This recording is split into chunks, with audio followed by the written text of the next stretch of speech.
is here. Well, hello there. Thank you so much for stopping by Take 5. I'm Angela Russell. Now look, right on time. It's the 5th of July. It is the Northwest official start to summer, right? Look at that blue sky. Not a cloud out there, right? And you know something else that I'm excited about? Because today means that the team is officially back together. We're back together. We've got Jordan Steele back from a well-deserved vacation. There's Jordan dancing away. Michelle Lee and Chris Cashman. We're back reunited in the words of that song, and it feels so good. Now we want to get you caught up on a story that's rather surreal. Volunteers and rescuers from all over the world are trying every possible solution to rescue 12 boys and their soccer coach from a flooded cave in Thailand. You've heard about this by now. Monsoon season doesn't end until October, and that's a big issue there. More thunderstorms expected this weekend and early next week. Volunteers have been pumping out water all week. Since yesterday, the water levels have actually dropped 15 inches, but at least one part of the passageway leading to the chamber where that air bubble is, where the kids are, still completely filled with water. It is tricky. This graphic shows you where the kids are stuck in the cave there. It takes rescuers 6 hours from base camp at the cave entrance to reach the kids. It takes 5 hours to make the return trip out of the cave, so therein lies another problem. Whoa. So there have been Navy SEALs, medics visiting the kids, bringing them food and aid, and they say the kids are in good spirits, but of course it's just a waiting game right now, and they are in the dark. The good news is that the coach is helping the boys remain calm inside that dark cave because his aunt says he was actually once a Buddhist monk and has expertise in meditation, so hopefully that is helping. The coach has been criticized, of course, for leading that soccer group into the cave in the first place.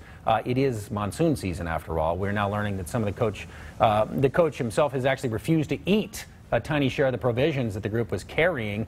He was the weakest when the group was found. This is all over, you know, if and when the coach survives, he still could face charges of negligence, of course, for taking the boys into the cave during monsoon season, a notoriously dangerous time of year. We'll keep you updated on that one, of course. Yeah.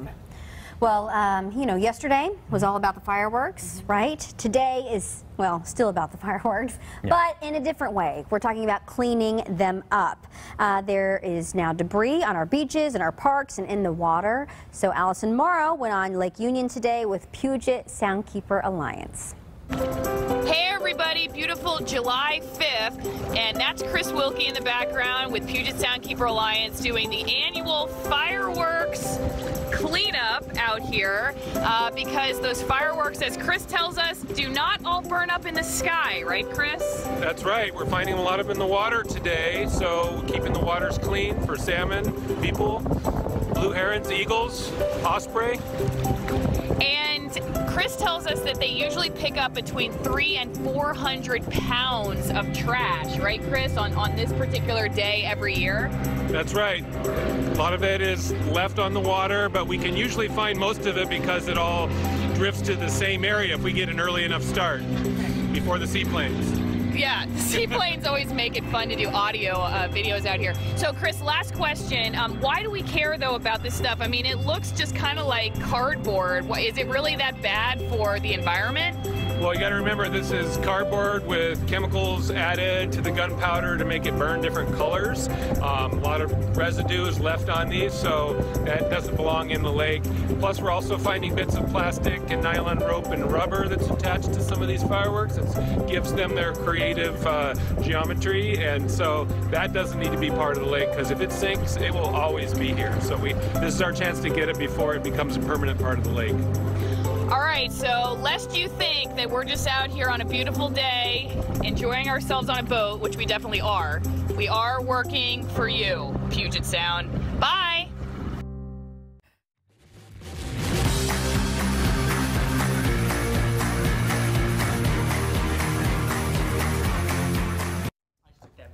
Hey, welcome back, Christopher. I was always here. I was Yeah? here the whole time. I didn't just rush in. Well, you're being a gentleman. You're ushering Kenny out. That was a really great topic. He wasn't sure where he parked, so you know. Yeah. Help him out. Yeah. We want to start off with, well, say thanks you guys for being with us here on Take 5. And we have a very special segment here called the Producer's Pick, so we get you an inside look of what it's like back in the producer's booth. So let's get on over to Steph. Hey, yeah, Cashman wasn't in his place at the beginning of this part, but I was so busy getting ready for my part, I didn't even notice. So we've been talking about trying new things this summer, and here's how some people in Northern England are doing something new to connect with whales.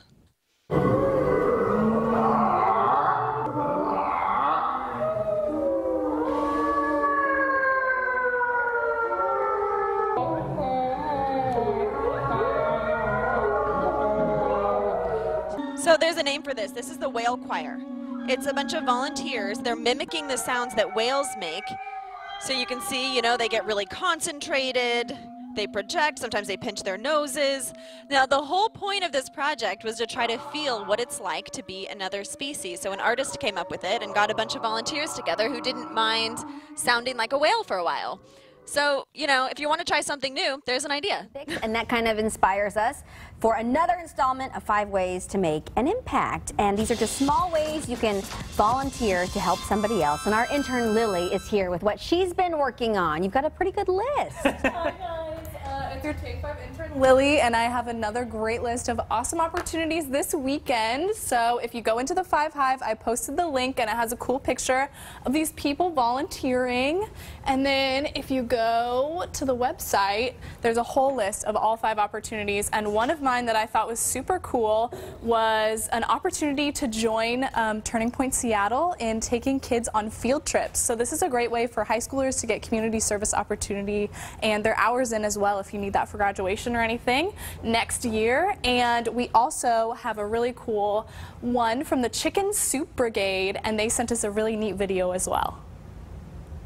Hi, I'm Hannah. And I'm Emma. And we're volunteers with The World is Fun. We're volunteering this weekend with The World is Fun at Chicken Soup Brigade, making and packaging meals for people with serious and chronic illnesses. We love that we get to give back while also having great conversations and meeting really cool people in the community. Chicken Soup Brigade happens 1 to 2 times a month, so there are lots of opportunities to get involved. Just visit theworldisfun.org and sign up.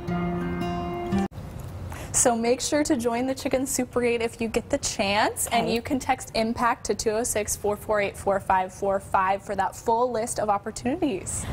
Welcome back to Take 5, where we are simply placeholders. We are warming things up for King 5 News at 5.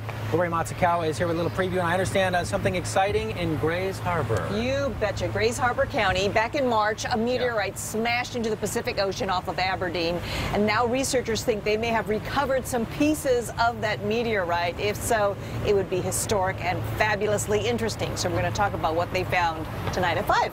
All right, a little preview. Thank you. In the meantime, Take 5 continues with little cameos from some cute kids on the way to the Mariners game. We'll send it in to Michelle.